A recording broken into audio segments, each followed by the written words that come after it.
I'm missing the struggle for life's most worthy goals, power and romance. What have I done? Choruses of angels, midnight rendezvous, burning desire.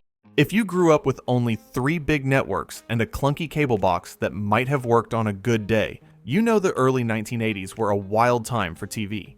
Dallas and Dynasty were dominating primetime. Hill Street Blues was reinventing the cop show, and the big networks were desperately trying to figure out what audiences wanted next. And then there was 1983, a year that, for NBC in particular, was kind of a disaster.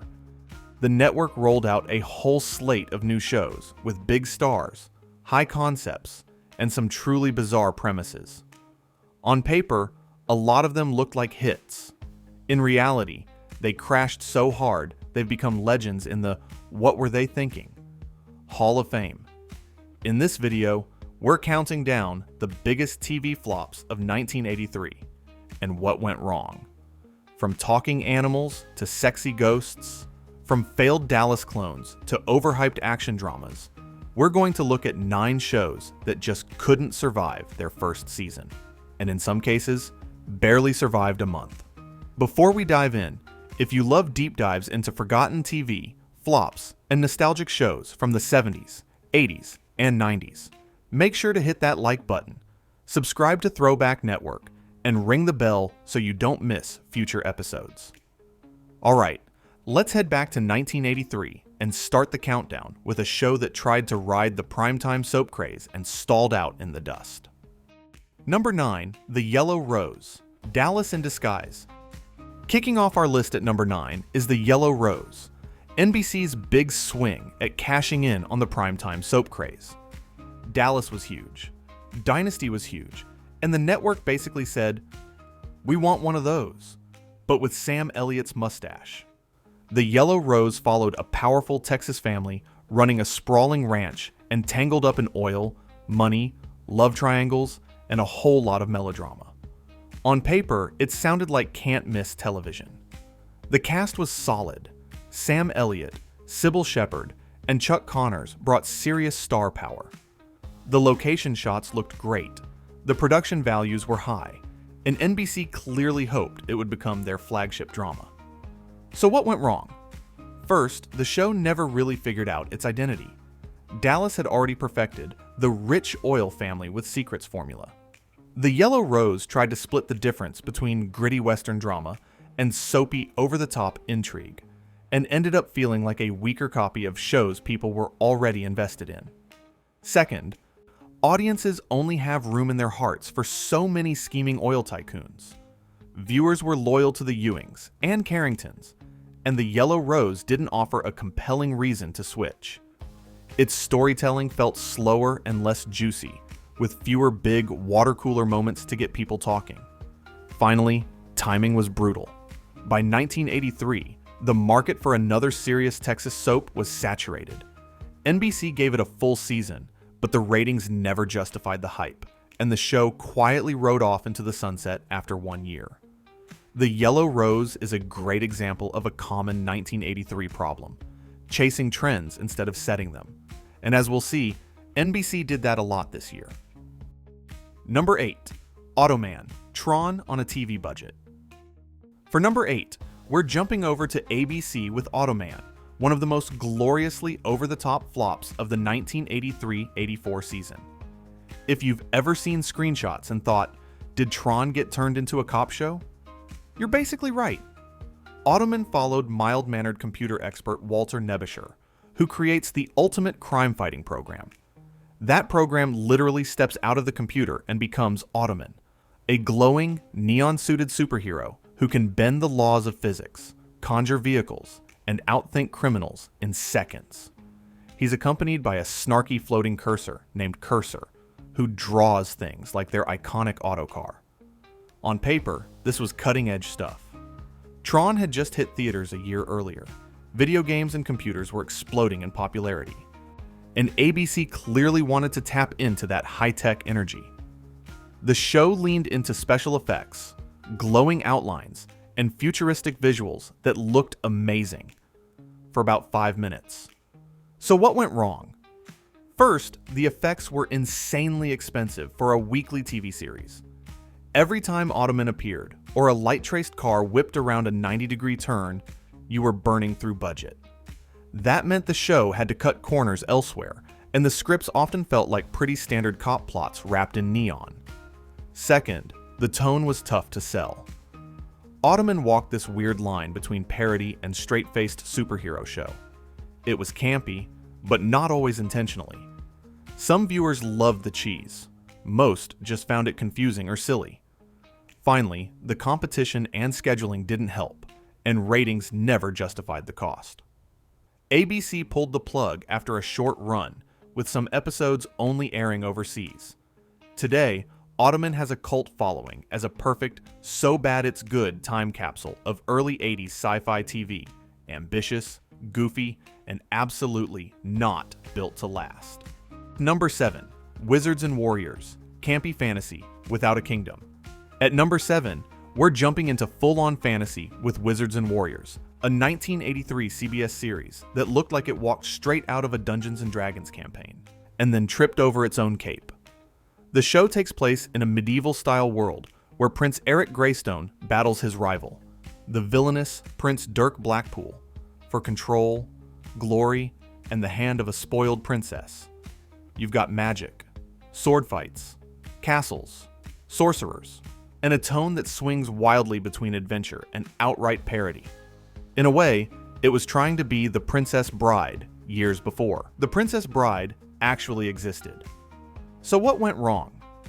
First, Wizards and Warriors landed in a TV landscape that really wasn't ready for weekly high fantasy.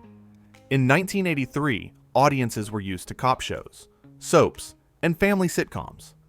A tongue-in-cheek fantasy epic with glowing effects and elaborate costumes was a tough sell, especially on a major network. Second, the tone was all over the place. Some episodes leaned into broad, campy comedy, while others tried to play the adventure straight. That made it hard for viewers to know what they were getting. Was this a serious fantasy saga, or a spoof of one?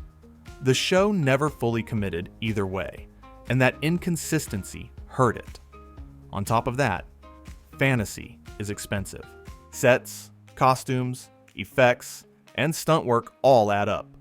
For a show that wasn't pulling strong ratings, those production costs were hard to justify. CBS pulled the plug after just a handful of episodes, turning Wizards and Warriors into a one-season curiosity.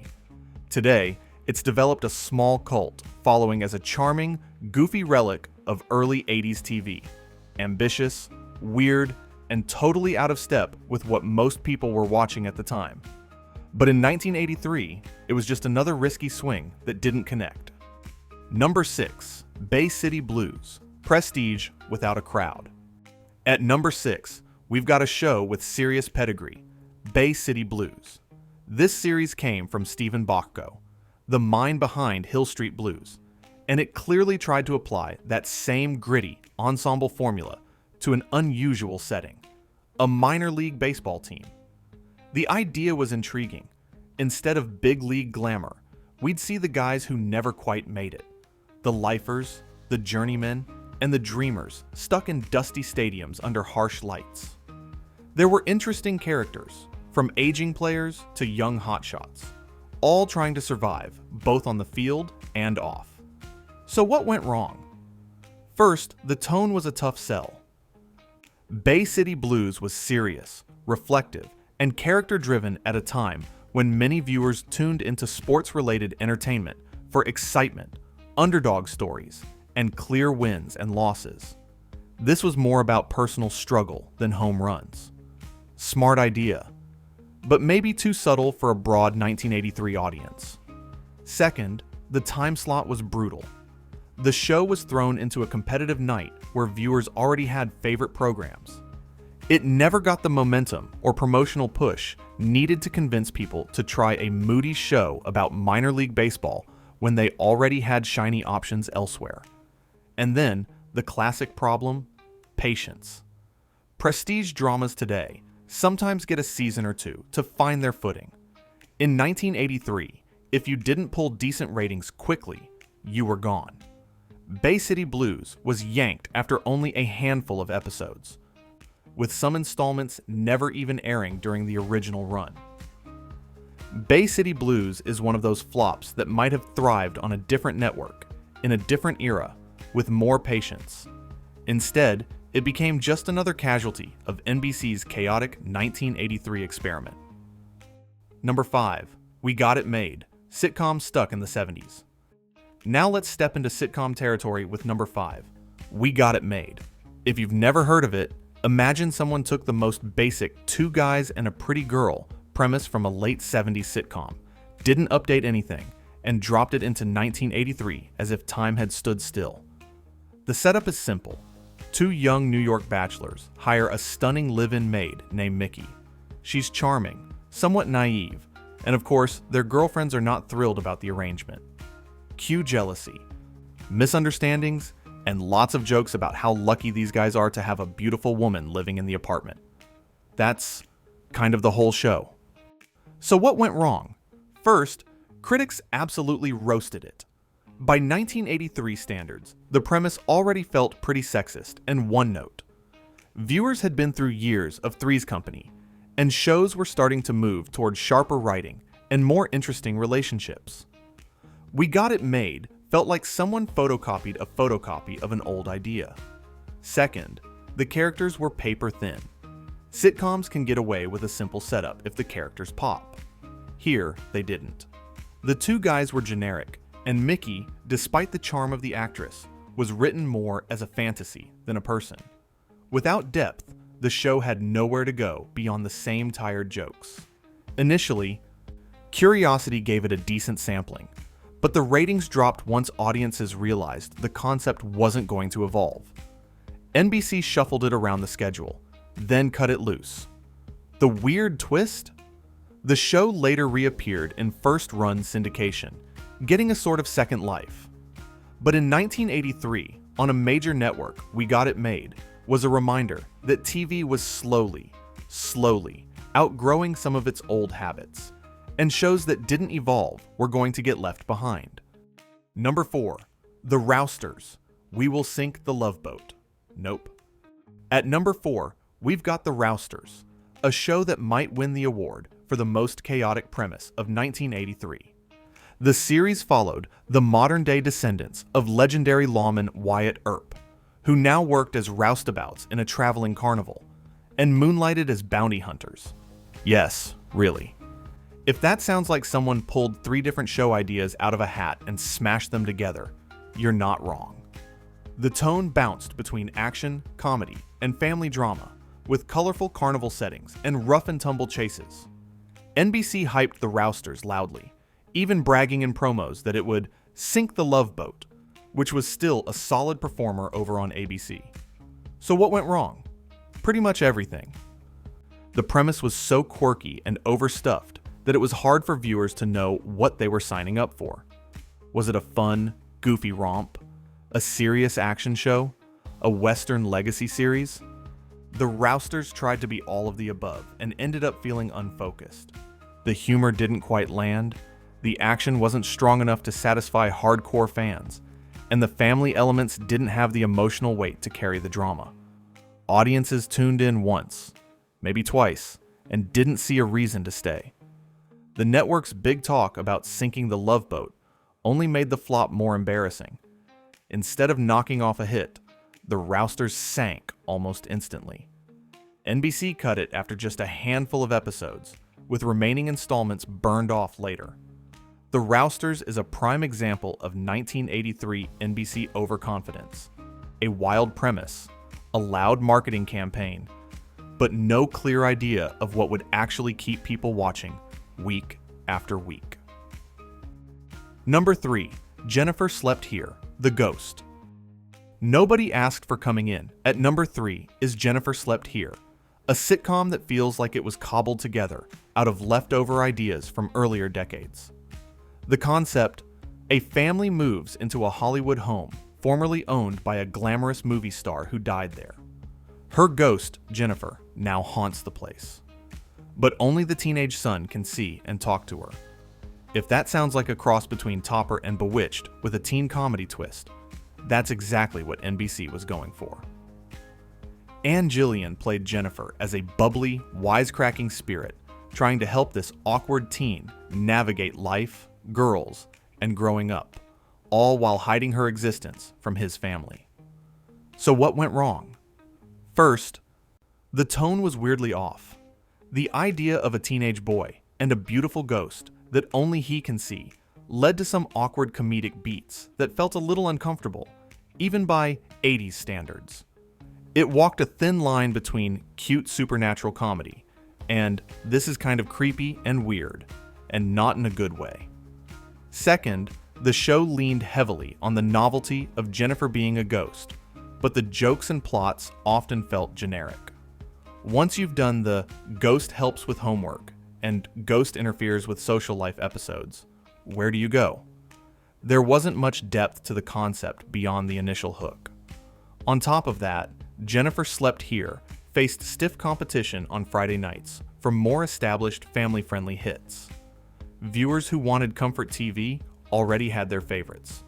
The show managed a short run, but the ratings never justified its primetime real estate. It faded quickly, becoming more of a trivia answer than a cherished memory. Jennifer Slept Here is one of those flops that proves not every high-concept fantasy needs to become a weekly sitcom. Sometimes it should just stay a TV movie. Number 2, Mr. Smith, political commentary by Orangutan. At number 2, we get truly legendary. Mr. Smith is the story of a super intelligent orangutan with an IQ of 256 who becomes a political advisor in Washington, D.C. That's it. That's the show. Our hero is Cha-Cha, a lab animal who gains super intelligence through an experiment gone right, or wrong, depending on how you feel about the show. Under the name Mr. Smith, he becomes a consultant, offering wisdom and commentary on politics and human behavior, speaking through a voiceover while handlers and officials react to him. You can almost hear the pitch meeting.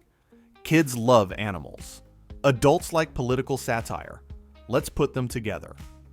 The problem is that what sounds like a cute movie of the week premise is incredibly hard to sustain as a weekly sitcom.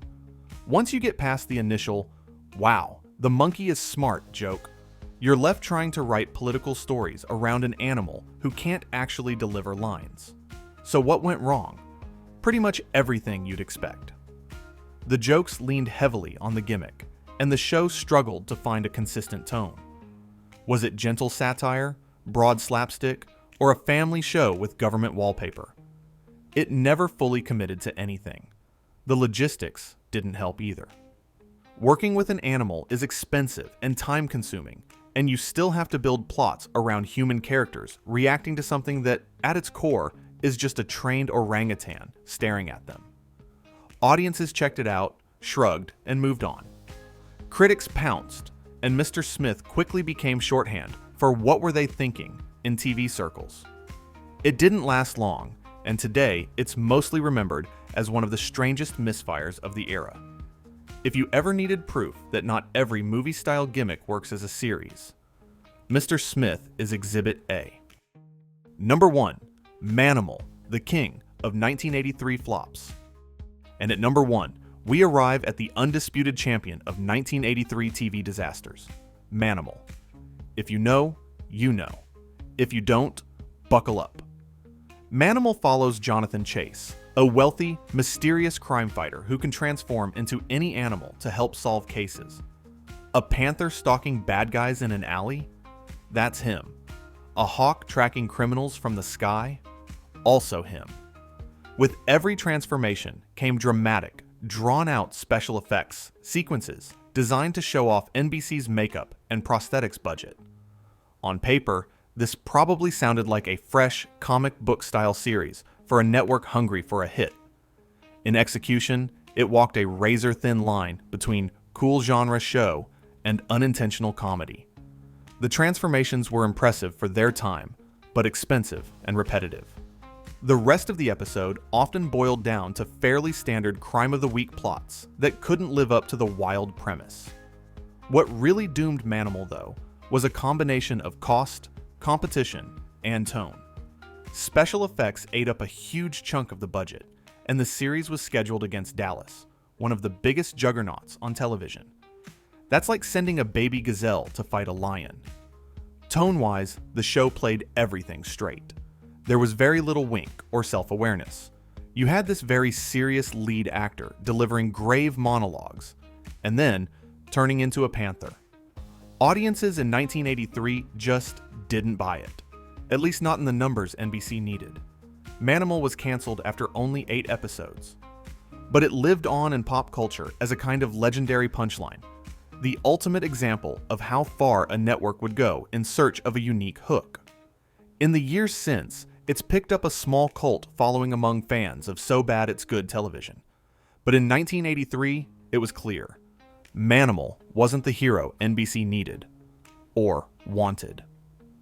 Conclusion: the anatomy of a TV meltdown. So what did we learn from these 9 flops of 1983? Looking back, you can see a network, especially NBC, flailing in all directions, trying every trick in the book. They chased Dallas with The Yellow Rose, tried prestige drama with Bay City Blues, leaned on nostalgia with Boone, and went all in on high concepts with Jennifer Slept Here, Mr. Smith, and Manimal. The problem wasn't a lack of creativity. If anything, 1983's failures are almost too creative. The real issue was focus. A lot of these shows didn't know what they wanted to be, or they misunderstood what viewers actually wanted. Some were copycats that arrived too late. Others were wild experiments that might have worked as one-off movies, but crumbled as weekly series. Add in brutal time slots, impatient executives, and stiff competition from established hits, and you get one of the most infamous programming wipeouts in network history. Almost every show we just talked about was gone by the end of the season, some long before that. But here's the twist. Failures like these forced the networks to rethink their strategies. Out of the wreckage of years like 1983 came more focused, character-driven hits that defined the later 80s.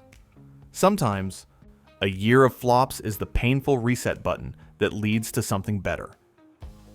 Do you remember any of these shows? Did you watch Manimal or Mr. Smith when they first aired? Were you one of the few people quietly rooting for Boone or Bay City Blues? Let us know your memories. Or any other forgotten flops from the early 80s, down in the comments. If you enjoyed this trip back to 1983, don't forget to like the video, subscribe to Throwback Network, and hit that notification bell so you'll be the first to know when we cover more forgotten shows, one-season wonders, and glorious TV disasters from the past.